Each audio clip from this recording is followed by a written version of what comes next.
Oh, sweet! Ayan, kapag ganito po ang electric motor ninyo, kahit anong electric motor, ganito lang po ang gagawin ninyo. Tanggalin lamang po yung cover dito sa likod at ikutin lamang po ito. Isabay ninyo kung wala pa muna kayong budget. Sige, sit mo. Trial ulit. O ayan, umuugong na pero hindi andar. Ikutin natin ito. Ayan! Kahit ano pong electric motor, kung ganito ang problema na umuugong lang, ikutin nyo lang yung panya o kaya impeller para matulungan. Sa umpisa lang naman yun eh. Kahit washing machine, electric pan, capacitor lang ang problema kapag ganito. Switch mo malan. Switch mo malan. Ayan, umuugong ulit. Ikutin na lang ulit natin. Ito ay pansamantala lang muna na gagawin ninyo kapag wala muna kayong budget. Pero ito ay meron po silang budget kaya pinabili po natin sila ng capacitor. Ito po, meron pong capacitor dito sa loob at ito po ang papalitan natin para hindi ganon. Bali ganun lang ang gagawin kapag umuugong lang, ikutin lang itong parang flywheel niya. Ito, yung pan niya.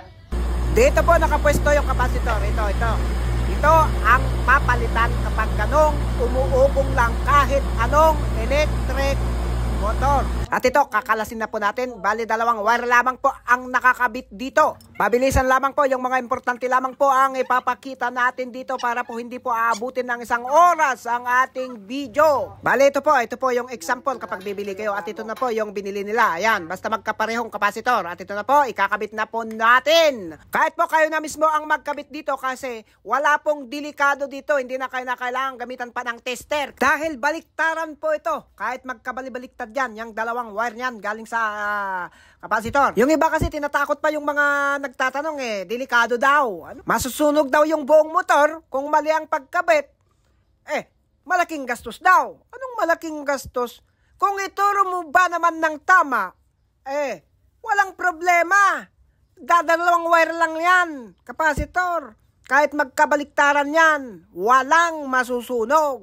Ito ang prueba. Kaya ito, pinapakita natin sa inyo. At paanda rin natin na hindi na kailangang ikutin pa yung pan. Hindi na uugong. Diretso andar na po ito. Para po walang masabi. Yung mga pinipilit manglito ng gustong matuto. Bali, pasporod lang po natin. Electrical tip pan lang po natin ito para po hindi po aabutin ng 1 oras itong tutorial natin ito.